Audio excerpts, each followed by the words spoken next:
Hi friends, இன்றைக்கி நம்ம சேனலில் பார்க்க போகிற ரெசிபி வெண் பூசணிக்காய் கூட்டு. இந்த வெள்ளை பூசணிக்காய் பார்த்திங்கன்னா உடம்புக்கு அவ்வளோ நல்லது.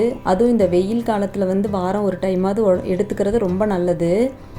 இந்த பூசணிக்காய் கூட்டு சாதத்தோடு வச்சு சாப்பிட்றதுக்கு அவ்வளோ நல்ல டேஸ்டியாக இருக்கும். இது செய்யறதுமே ரொம்ப ஈஸி. இது இப்போ எப்படி பண்ணுறதுன்னு பார்த்துடலாம்.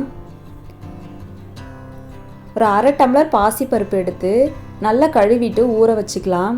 பருப்பு ஒரு 10 நிமிஷம் ஊற வச்சு செய்யும்போது பருப்பு சீக்கிரம் வெந்துடும். ஊற வச்சுருந்த பாசிப்பருப்பை ஒரு கடாய்க்கு மாற்றிட்டு கொஞ்சமாக தண்ணி விட்டு வேக வச்சுக்கலாம். பருப்பு ஒரு 50% அளவு வேகட்டும். பருப்பு நல்லா பாதி அளவு வெந்திருக்கு. இந்த ஸ்டேஜில் நம்ம காயெல்லாம் சேர்த்திக்கலாம். நான் ஒரு 1/4 கிலோ பூசணிக்காய் இருக்கும். தோல் சீவிட்டு இப்படி சின்ன சின்ன துண்டுகளாக வெட்டி வச்சுருக்கேன். அதை இந்த பருப்போடு சேர்த்திக்கலாம்.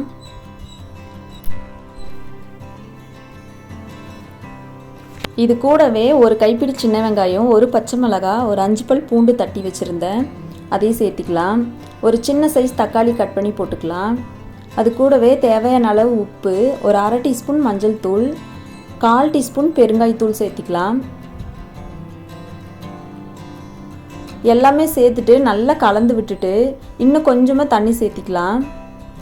உங்கள்கிட்ட பருப்பில் இருந்த தண்ணியே இருந்துச்சு அப்படின்னா அதோட விட்டுருங்க. நிறைய தண்ணி ஊற்றிடக்கூடாது, காயிலையுமே தண்ணி விடும். நீங்கள் குக்கரில் வைக்கணும் அப்படின்னா இது எல்லாமே ஒட்டுக்காக போட்டுட்டு குக்கரில் கொஞ்சமாக தண்ணி விட்டு ஒரு 2 விசில் விட்டு எடுத்தீங்க அப்படின்னா கரெக்டாக வெந்து வந்துடும். இப்போ காயெல்லாம் வெந்துட்டுருக்கட்டும். இது வெந்துட்டுருக்கிற நேரத்தில் இதுக்கு தேவையான தேங்காய் பால் எடுத்துக்கலாம். அதுக்கு ஒரு சின்ன சைஸ் கப் அளவு தேங்காய் ஒரு மிக்ஸி ஜாரில் மாற்றிட்டு கொஞ்சமாக தண்ணி விட்டு நல்லா திக்கான பாலாக எடுத்து வச்சுக்கலாம்.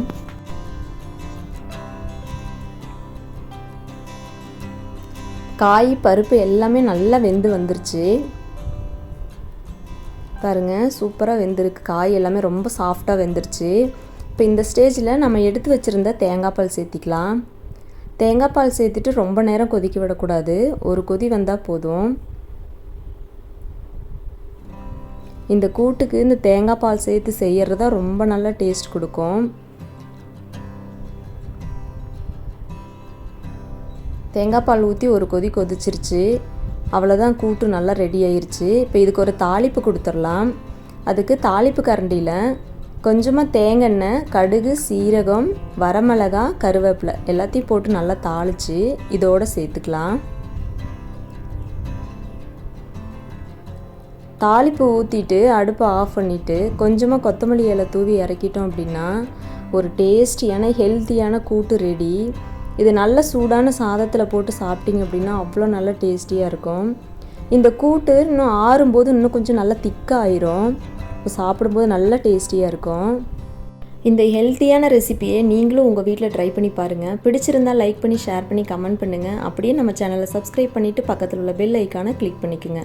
அப்போ தான் நான் போடுற வீடியோஸ் எல்லாமே உங்களுக்கு நோட்டிஃபிகேஷனாக வரும். நெக்ஸ்ட் வீடியோவில் பார்க்கலாம். தேங்க்யூ.